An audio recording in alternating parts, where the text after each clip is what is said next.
Lake Geneva is this magical place. It's this little town on the edge of this beautiful, vast lake. There's not a lot of places in the world that have as many connections to a worldwide phenomena as Lake Geneva.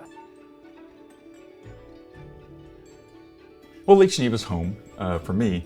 Luke Gygax, I had the great good fortune of being born as one of the sons of Gary Gygax, who created Dungeons & Dragons right here in Lake Geneva, Wisconsin in 1974. Some people have called me Patient Zero for playing Dungeons & Dragons since I was 4 years old.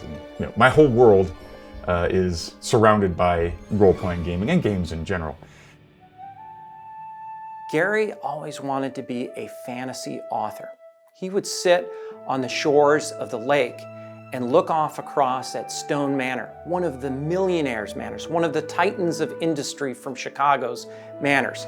And he would sit on a little park bench and he would look at that and he'd say, well, I'm gonna be a famous fantasy author living in a mansion like that.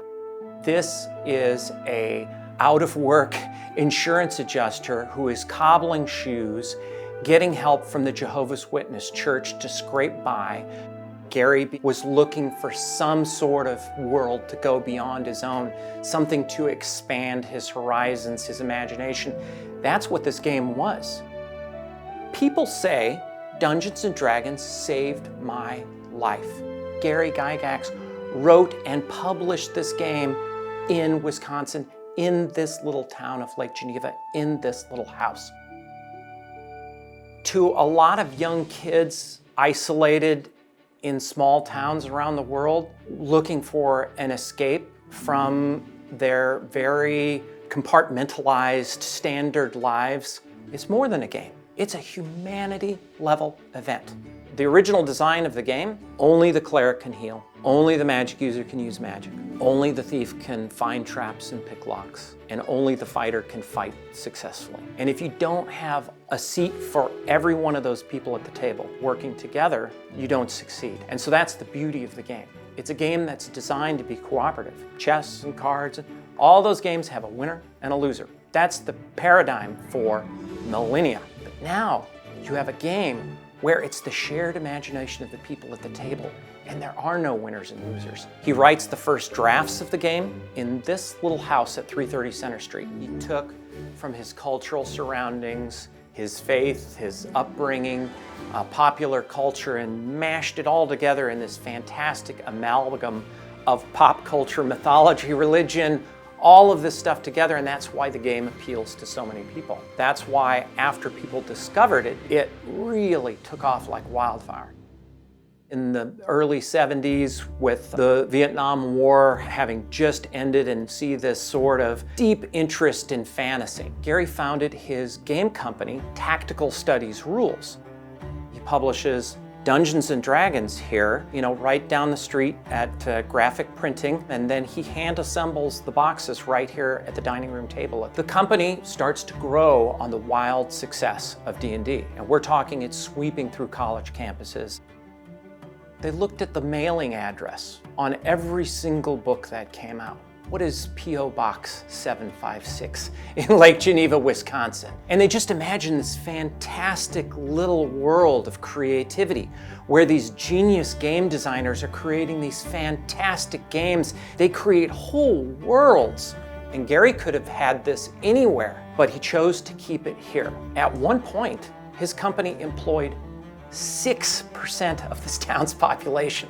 Upwards of 50 million people play Dungeons & Dragons and role-playing games. Here we are now in the Grand Geneva Resort with just over 3,500 people here. So it's grown quite a bit since those humble beginnings in the American Legion Hall.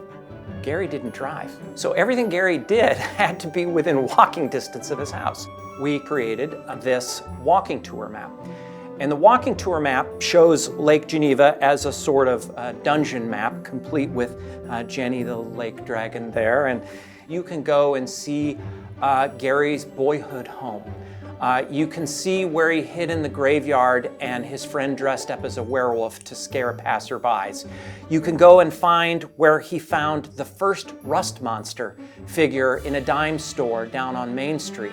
We collected 100 books that he felt were influential in the creation of Dungeons & Dragons, and we got a section dedicated at the local library, the Lake Geneva Public Library. We also worked with the Geneva Lake Museum to create an exhibit there that is called the Wizard of Lake Geneva. We laid a founder's stone down by a horticultural hall where he held the very first GenCon.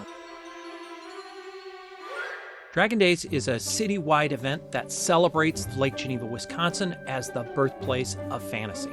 You can see how the very fabric of Dungeons & Dragons was created in just this little magical village sitting at the edge of this mysterious lake.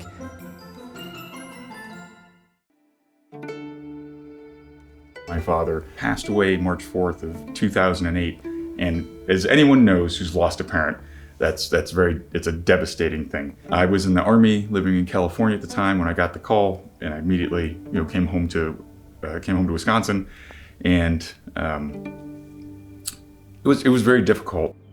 I certainly recall how comforting it was and how surprised I was to read texts, emails, forum posts, calls from thousands of people, and the message was, even though I didn't know Gary Gygax personally, I feel like I lost a family member because of the impact that role-playing games had had on their life.